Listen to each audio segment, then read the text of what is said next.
नमस्कार दोस्तों, मैं Gaurav Singh, faculty of psychology, Jugal sir online platform पर आपका हार्दिक स्वागत करता हूं, अभिनंदन करता हूं। दोस्तों, विगत रिट परीक्षाओं में जैसा कि 2015, 2018, 2012 और 2011 में जो रीट की परीक्षाओं का आयोजन हुआ है, उसमें हमने बदलती हुई परीक्षा पद्धति पर काफ़ी प्रश्न देखे हैं, काफ़ी विश्लेषणात्मक प्रश्न देखे हैं और एग्जामिनर ने जो नए चैप्टर्स सिलेबस में जोड़े हैं, नए टॉपिक सिलेबस में जोड़े हैं, वहाँ से लगातार क्वेश्चंस देखने को मिल रहे हैं। तो आज साइकोलॉजी की इस सीरीज में, इस सिलेबस की सीरीज में हम एक ऐसे अनोखे टॉपिक के बारे में बात करेंगे जिसको पिछले 3-4 एग्जाम्स में एग्जामिनर द्वारा काफ़ी वेटेज दिया जा रहा है। हर एग्जाम्स में इसके 1 या 2 क्वेश्चन एग्जाम में देखने को मिल रहे हैं और यहाँ से जो प्रश्न आते हैं वो बड़े अवबोधात्मक क्षमता पर आते हैं, स्टूडेंट्स की समझ पर निर्भर करने वाले क्वेश्चन हैं और ये क्वेश्चन वो हैं जो सामान्य पाठ्यक्रम के नहीं हैं। यहाँ पर थोड़ा सा विशिष्ट क्वेश्चंस की अवधारणा प्रचलन में आई है और इसी सीरीज में हम एक टॉपिक पर बात करेंगे जिसका नाम है शिक्षा में क्रियात्मक अनुसंधान। एग्जाम के बिहाफ पे बात करें तो 1 से 2 क्वेश्चन का वेटेज यहाँ से बनता है। विगत 4 परीक्षाओं में लगातार 1 या 2 क्वेश्चन शिक्षा में क्रियात्मक अनुसंधान टॉपिक में से देखने को मिले हैं। बहुत ही छोटा टॉपिक है लेकिन विचारणीय टॉपिक है और विश्लेषण क्षमता के आधार पर यहाँ से प्रश्नों के उत्तर दिए जाते हैं। तो आज हम बात करते हैं एक्शन रिसर्च इन एजुकेशन, शिक्षा में क्रियात्मक अनुसंधान के संदर्भ में। शिक्षा में क्रियात्मक अनुसंधान के प्रतिपादक थे स्टीफन एम कोरे और ये अमेरिका की कोलंबिया यूनिवर्सिटी के प्रोफेसर थे। उन्होंने 1953 में क्रियात्मक अनुसंधान का प्रतिपादन किया और उन्होंने इस पर एक बुक भी लिखी जिसका नाम था action research for improvement in school management. अब हम देखते हैं कि क्रियात्मक अनुसंधान होता क्या है। दोस्तों, हमारी शिक्षा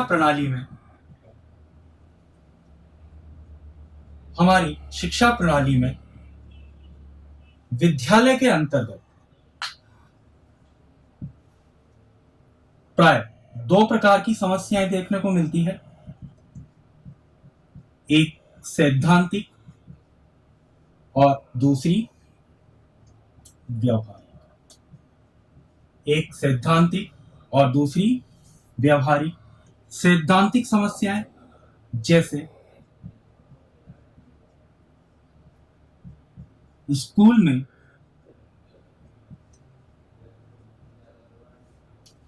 फर्नीचर का अभाव,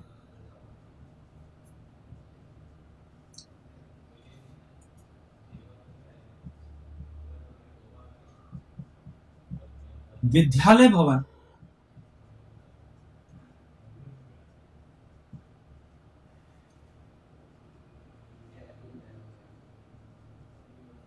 जर्जर स्थिति में होना,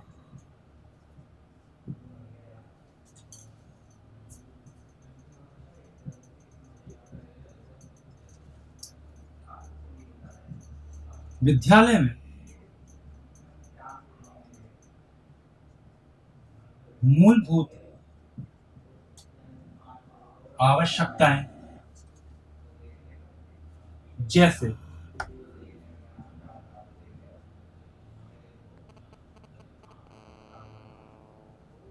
शौचालय का अभाव।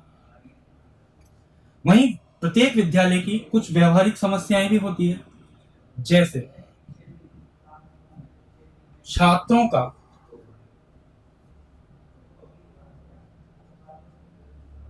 विद्यालय से भागना,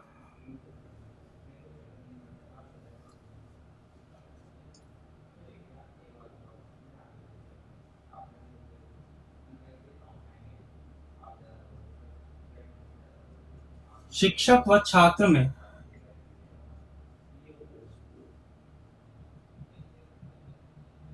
अच्छे संबंध ना होना,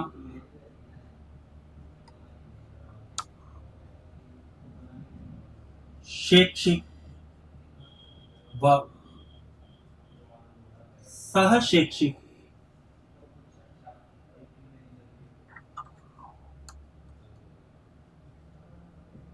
गतिविधियों में समन्वय का अभाव।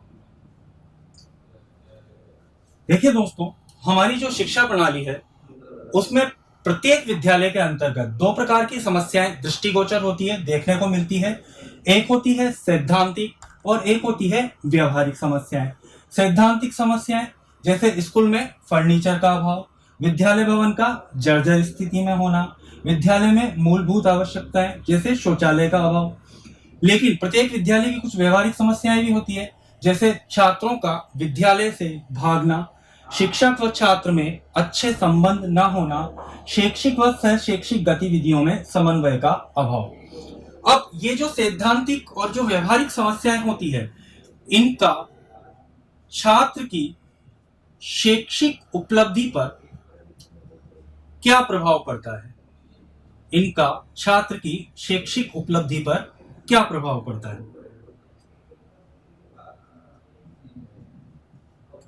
देखिए, सैद्धांतिक और व्यवहारिक समस्याओं का छात्र की शैक्षिक उपलब्धि पर क्या प्रभाव पड़ता है। सैद्धांतिक समस्याएं जैसे स्कूल में फर्नीचर का अभाव, विद्यालय भवन जर्जर स्थिति में होना, विद्यालय में मूलभूत आवश्यकताएं जैसे शौचालय आदि का, पेयजल आदि की व्यवस्था न होना, इनका बालक की शैक्षिक उपलब्धि पर प्रभाव तो पड़ता है, लेकिन बिल्कुल नगण्य मात्रा में पड़ता है, ना के बराबर पड़ता है। मान लो स्कूल में फर्नीचर का अभाव है तो कोई बात नहीं है, जिसको पढ़ना है वो तो नीचे बैठ के भी पढ़ लेगा, दरी पट्टी बिछा के भी पढ़ लेगा।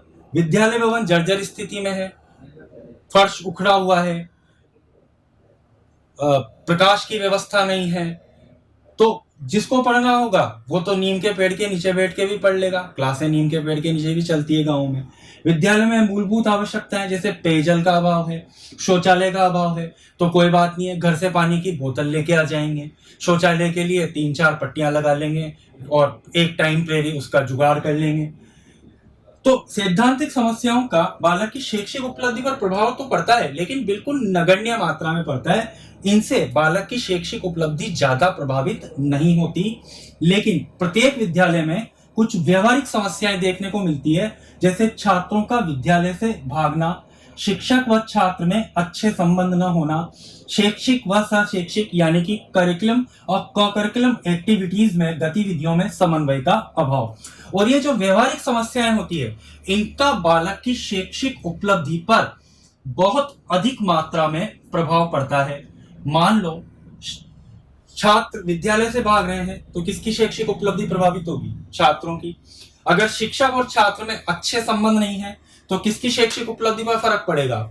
छात्र की। अगर शैक्षिक और सह शैक्षिक गतिविधियों में समन्वय का अभाव है तो किसकी शैक्षिक उपलब्धि पर प्रभाव पड़ेगा? छात्र की। तो ये जो व्यवहारिक समस्याएं होती है किसी भी विद्यालय की, ये बालक की शैक्षिक उपलब्धि को अत्यधिक मात्रा में प्रभावित करती है। और इन्हीं व्यवहारिक समस्याओं का समाधान करने के लिए जो अनुसंधान किया जाता है उसे कहा जाता है क्रियात्मक अनुसंधान।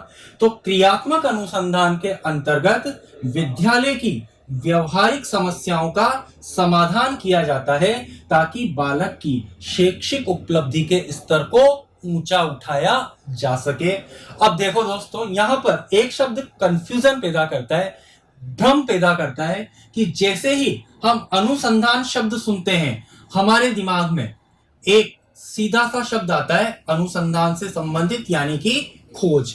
याद रखना मित्रों, याद रखना दोस्तों, क्रियात्मक अनुसंधान के अंतर्गत कोई नवीन खोज नहीं की जाती, बल्कि क्रियात्मक अनुसंधान के अंतर्गत विद्यालय की व्यवहारिक समस्याओं का समाधान किया जा सकता है ताकि बालक की शैक्षिक उपलब्धि के स्तर को ऊंचा उठाया जा सके।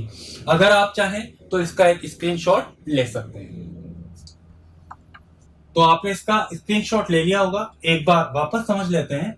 क्रियात्मक अनुसंधान के अंतर्गत विद्यालय की व्यवहारिक समस्याओं का समाधान किया जाता है ताकि बालक की शैक्षिक उपलब्धि के स्तर को ऊंचा उठाया जा सके।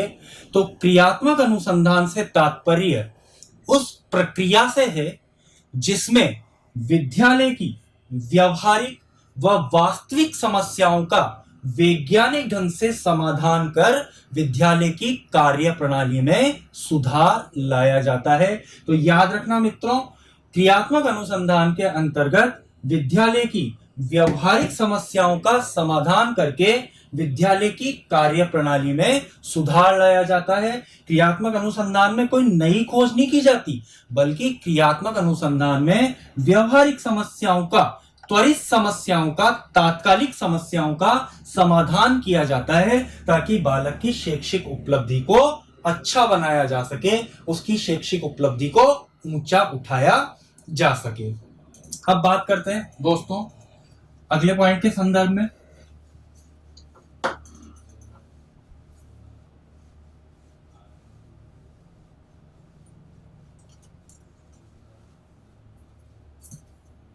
तो देखना दोस्तों, क्रियात्मक अनुसंधान, क्रियात्मक अनुसंधान इस शब्द का सबसे पहले प्रयोग किया गया कॉलियर के द्वारा।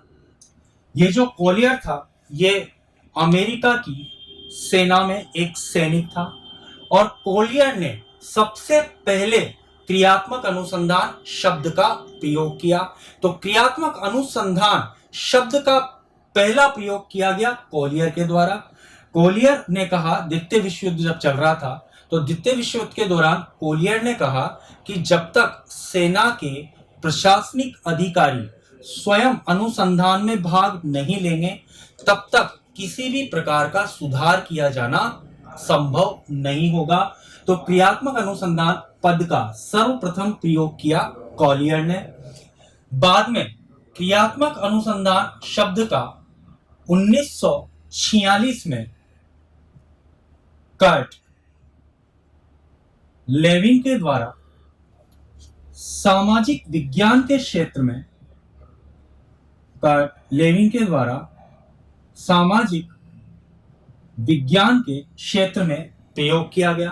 क्रियात्मक अनुसंधान पद का सबसे पहला प्रयोग किया कॉलियर ने और उसके बाद क्रियात्मक अनुसंधान शब्द का प्रयोग किया गया कर्ट लेविन द्वारा 1946 में सामाजिक विज्ञान के क्षेत्र में, यानी कि उसने सामाजिक संबंधों में सुधार करने के लिए सामाजिक विज्ञान के क्षेत्र में क्रियात्मक अनुसंधान शब्द का प्रयोग किया। तो पहली बार इस शब्द का प्रयोग किया कॉलियर ने और सामाजिक विज्ञान के संदर्भ में बात करें तो इस शब्द का प्रयोग किया 1946 में कर्ट लेविन ने। अब बात करते हैं दोस्तों, देखो क्रियात्मक अनुसंधान में चूंकि विद्यालय की व्यवहारिक समस्याओं का ही समाधान किया जाता है, वो समस्याएं विद्यालय से संबंधित होती हैं, इसलिए क्रियात्मक अनुसंधान में कोई विशेषज्ञ भाग नहीं लेते, बल्कि क्रियात्मक अनुसंधान में अनुसंधानकर्ता जो होते हैं, क्रियात्मक अनुसंधान में जो अनुसंधान करता है वो विद्यालय से संबंधित व्यक्ति ही होते हैं। क्रियात्मक अनुसंधान में चूंकि विद्यालय की व्यवहारिक समस्याओं का समाधान ही किया जाता है, इसलिए विद्यालय से संबंधित व्यक्ति ही इस अनुसंधान में भाग लेते हैं। अब विद्यालय से संबंधित व्यक्ति जैसे प्रशासक,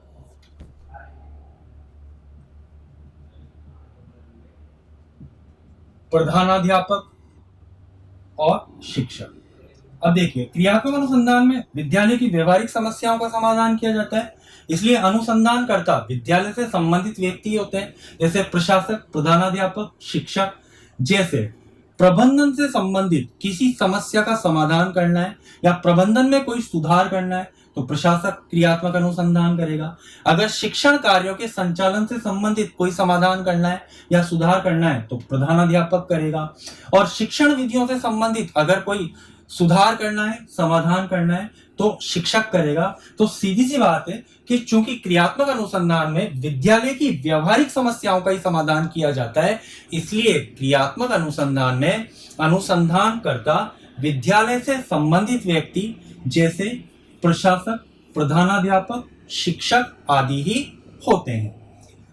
अब दोस्तों बात करते हैं कि क्रियात्मक अनुसंधान और मौलिक अनुसंधान में क्या अंतर है।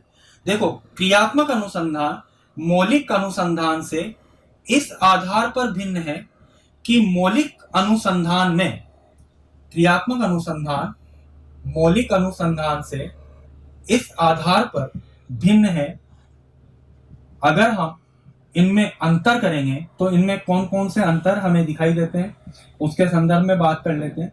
क्रियात्मक अनुसंधान मौलिक अनुसंधान से इस आधार पर भिन्न है कि मौलिक अनुसंधान में नवीन सिद्धांतों की खोज की जाती है।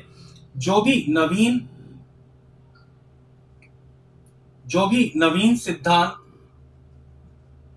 नवीन शिक्षण विधियां, नवीन शिक्षण सूत्र या शिक्षा में जो भी नए इनोवेशंस होते हैं, जो भी नवाचार शिक्षा के अंतर्गत दिखाई देते हैं, वो सब मौलिक अनुसंधान के अंतर्गत है। यानी कि मौलिक अनुसंधान में नवीन सिद्धांतों की खोज की जाती है, जबकि क्रियात्मक अनुसंधान में, याद रखना मित्रों, क्रियात्मक अनुसंधान में कोई नवीन सिद्धांतों की खोज नहीं होती, बल्कि क्रियात्मक अनुसंधान के अंतर्गत विद्यालय की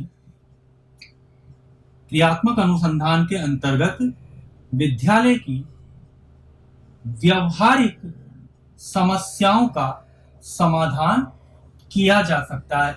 विद्यालय की व्यवहारिक समस्याओं का समाधान किया जा सकता है ताकि विद्यालय की दैनिक गतिविधियों में सुधार लाया जा सके और बालक के शैक्षिक उपलब्धि के स्तर को ऊंचा उठाया जा सके।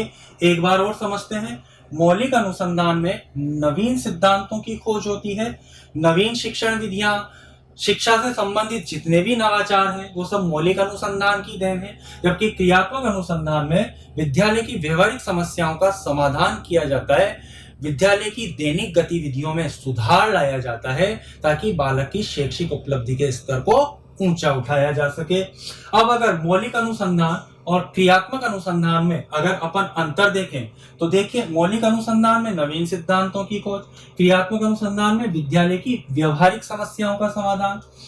मौलिक अनुसंधान का जो जन्म हुआ है, मौलिक अनुसंधान का जन्म हुआ है भौतिक विज्ञान के साथ, क्योंकि भौतिक विज्ञान में ही नई खोजें की जाती है।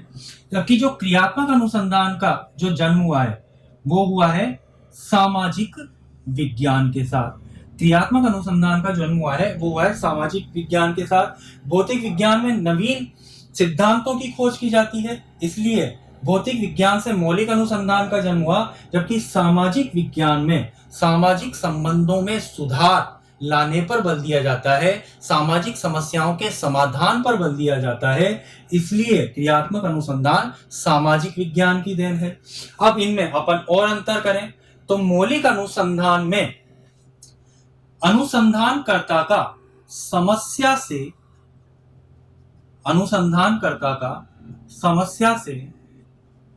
प्रत्यक्ष संबंध नहीं होता।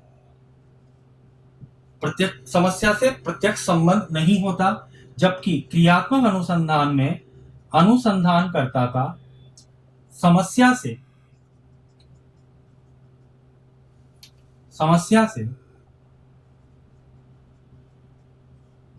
प्रत्यक्ष संबंध होता है। मौलिक अनुसंधान में अनुसंधानकर्ता का समस्या से कोई प्रत्यक्ष संबंध नहीं होता।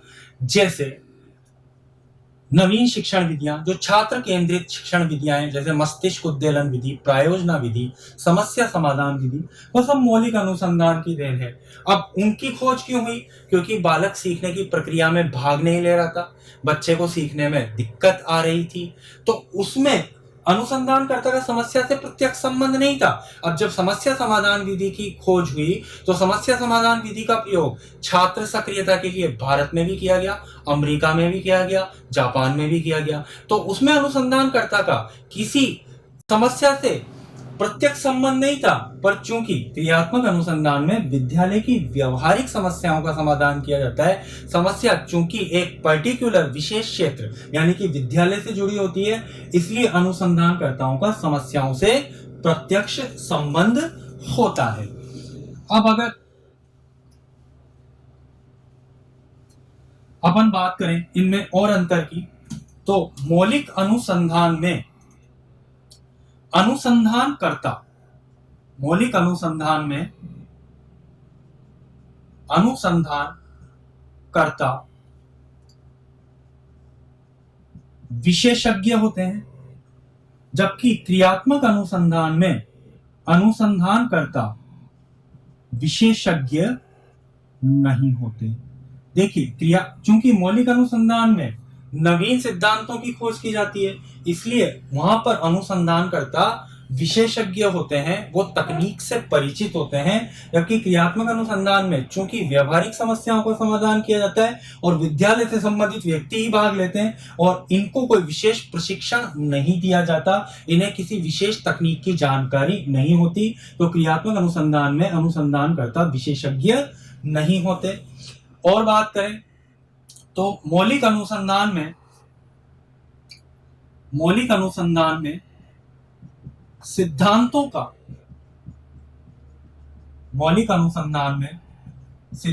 का सामान्यीकरण किया जाता है, जबकि क्रियात्मक अनुसंधान में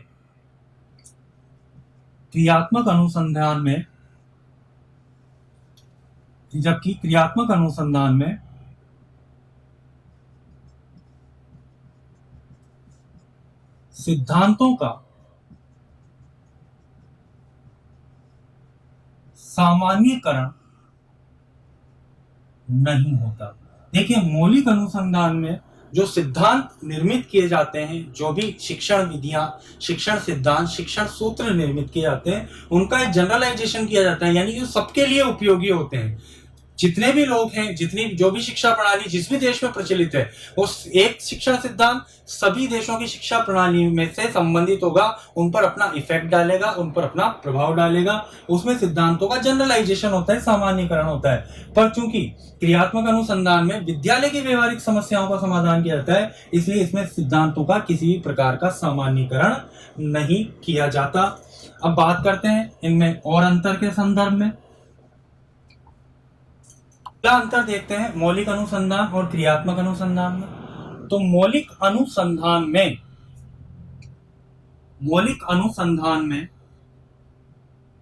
अनुसंधान की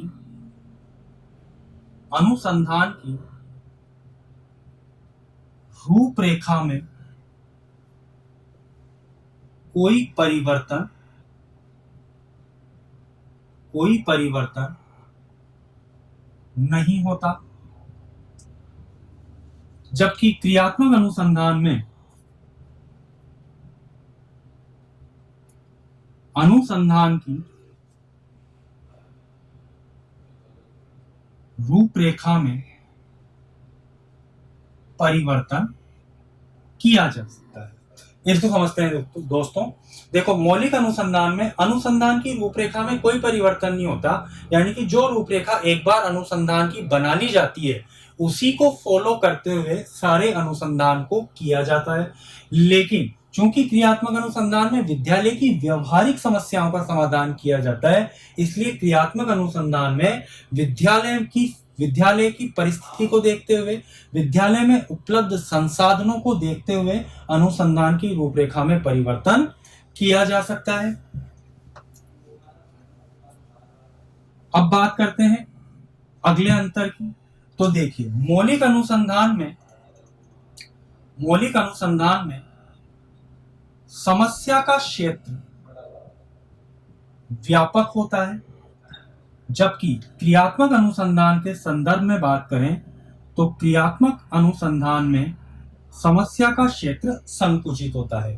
देखिए मौलिक अनुसंधान में चूंकि नवीन सिद्धांतों की खोज की जाती है, कोई भी नवीन सिद्धांत तब खोजा जाता है जब बालक को सीखने में कोई समस्या आ रही हो। कोई शिक्षण विधि इसलिए खोजी जाती है ताकि बालक की अधिगम की प्रक्रिया, सीखने की प्रक्रिया सुगम हो सके। तो इसमें समस्या का क्षेत्र व्यापक है। जैसे कोई भी शिक्षण विधि, प्रायोजना विधि की खोज हुई, तो प्रायोजना विधि की खोज इसलिए की गई ताकि बालक सीखने की प्रक्रिया में अधिक से अधिक भाग ले। अब सीखने की प्रक्रिया में हर जगह के स्टूडेंट्स को दिक्कत आ रही थी, फिर चाहे वो सीकर का हो, चाहे वो जयपुर का हो, चाहे वो कोटा का हो, चाहे वो अमेरिका का हो, चाहे वो जापान का हो। तो इसमें समस्या का क्षेत्र व्यापक होता है। जबकि क्रियात्मक अनुसंधान में चूंकि एक पर्टिकुलर विद्यालय की समस्या का ही समाधान किया जाता है, एक विद्यालय की, एकमात्र विद्यालय की व्यवहारिक समस्याओं का समाधान किया जाता है, इसलिए इसमें समस्या का क्षेत्र संकुचित होता है। एक बार इसे वापस देख लेते हैं। देखिए, क्रियात्मक अनुसंधान में विद्यालय की व्यवहारिक समस्याओं का समाधान किया जाता है। क्रियात्मक अनुसंधान पद का सर्वप्रथम प्रयोग किया गया कॉलियर के द्वारा, जबकि 1946 में सामाजिक विज्ञान के क्षेत्र में क्रियात्मक अनुसंधान शब्द का प्रयोग किया कर्ट लेविन ने। क्रियात्मक अनुसंधान में अनुसंधानकर्ता विद्यालय से संबंधित व्यक्ति होते हैं, जैसे प्रशासक, प्रधानाध्यापक, शिक्षक। क्योंकि क्रियात्मक अनुसंधान में चूंकि विद्यालय की व्यवहारिक समस्याओं का समाधान होता है, इसलिए विद्यालय से संबंधित व्यक्ति ही अनुसंधान की प्रक्रिया में भाग लेते हैं, जैसे प्रशासक, प्रधानाध्यापक, शिक्षक आदि। अब अगर मौलिक अनुसंधान में और क्रियात्मक अनुसंधान में अंतरों की बात करें तो इनको एक नजर में वापस रिपीट कर लेते हैं। मौलिक अनुसंधान में नवीन खोजें की जाती है, जबकि क्रियात्मक अनुसंधान में विद्यालय की कार्य प्रणाली में सुधार लाया जाता है व्यवहारिक समस्याओं का समाधान करके। तो मौलिक अनुसंधान में नवीन खोजों पर बल, जबकि क्रियात्मक अनुसंधान में विद्यालय की व्यवहारिक समस्याओं के समाधान पर बल। मौलिक अनुसंधान में अनुसंधानकर्ता का समस्या से प्रत्यक्ष संबंध नहीं होता। क्रियात्मक अनुसंधान में अनुसंधानकर्ता का समस्या से प्रत्यक्ष संबंध होता है। मौलिक अनुसंधान में अनुसंधान की रूपरेखा में कोई परिवर्तन नहीं होता, जबकि क्रियात्मक अनुसंधान में अनुसंधान की रूपरेखा में परिवर्तन किया जा सकता है। मौलिक अनुसंधान में समस्या का क्षेत्र व्यापक होता है और क्रियात्मक अनुसंधान में समस्या का क्षेत्र संकुचित होता है। मौलिक अनुसंधान में तथ्यों का, सिद्धांतों का सामान्यीकरण किया जाता है, जबकि क्रियात्मक अनुसंधान में सिद्धांतों का कोई सामान्यीकरण नहीं किया जाता। तो ये मौलिक अनुसंधान और क्रियात्मक अनुसंधान में कुछ अंतर है, आप इसका स्क्रीनशॉट ले सकते हैं। देखिए दोस्तों, अब बात करते हैं क्रियात्मक अनुसंधान की परिभाषाओं के संदर्भ में। तो अभी तक एग्जाम्स में यहाँ से परिभाषाओं से संबंधित कोई क्वेश्चन नहीं पूछा गया है। आगे भी परिभाषाओं से संबंधित क्वेश्चन पूछे जाने की संभावना नगण्य है, लेकिन फिर भी परिभाषाओं से हमें क्रियात्मक अनुसंधान का कंसेप्ट समझ में आएगा। और अगर हमसे परिभाषाएं पूछ ले तो एग्जाम की बिहाफ पे ये दो परिभाषाएं बहुत इंपॉर्टेंट हो जाती है। पहली परिभाषा दी गई है स्टीफन एम कोरे के द्वारा, जिन्होंने क्रियात्मक अनुसंधान का प्रतिपादक, चूंकि स्टीफन एम कोरे को माना जाता है, और चूंकि क्रियात्मक अनुसंधान पद का पहला प्रयोग कोलियर ने किया, लेकिन शिक्षा जगत में स्थायी रूप से प्रतिष्ठित करने का श्रेय जाता है स्टीफन एम कोरे को। और इन्होंने क्रियात्मक अनुसंधान को लेकर जो परिभाषा दी है वो ये है कि शिक्षा में क्रियात्मक अनुसंधान कार्यकर्ताओं द्वारा किया जाने वाला अनुसंधान है, ताकि वे अपने कार्य में सुधार कर सकें। यानी कि सीधी सी बात है, क्रियात्मक अनुसंधान में अनुसंधान करके और किसी भी प्रकार के विद्यालय के स्तर में सुधार लाया जाता है, विद्यालय की कार्य प्रणाली में सुधार लाया जाता है, विद्यालय की दैनिक गतिविधियों में सुधार लाया जाता है। वहीं मोले ने भी एक परिभाषा दी है क्रियात्मक अनुसंधान को लेकर, बेहद खूबसूरत। शिक्षक के समस्त उपस्थित होने वाली समस्याओं में से अनेक तत्काल समाधान चाहती हैं। यानी कि शिक्षक के सामने जो भी समस्याएं आती है, उनमें से कई समस्याएं ऐसी होती है जो त्वरित अचानक समाधान चाहती है, तत्काल समाधान चाहती है। और मौके पर किया जाने वाला अनुसंधान जिसका उद्देश्य तात्कालिक समस्या का समाधान होता है, क्रियात्मक अनुसंधान है। यानी कि क्रियात्मक अनुसंधान में तात्कालिक समस्याओं का समाधान किया जाता है। अब अगर इन परिभाषाओं को ध्यान से देखें तो इन परिभाषाओं के अंतर्गत क्रियात्मक अनुसंधान में तात्कालिक व्यवहारिक समस्याओं का समाधान होता है और क्रियात्मक अनुसंधान में विद्यालय की कार्यप्रणाली में सुधार लाया जाता है। तो आप क्रियात्मक अनुसंधान की इन दोनों परिभाषाओं की का स्क्रीनशॉट ले सकते हैं। उम्मीद करता हूं कि आपको ये चैप्टर समझ में आया होगा और अगले टॉपिक के साथ अगली क्लास में मिलेंगे। थैंक यू, धन्यवाद।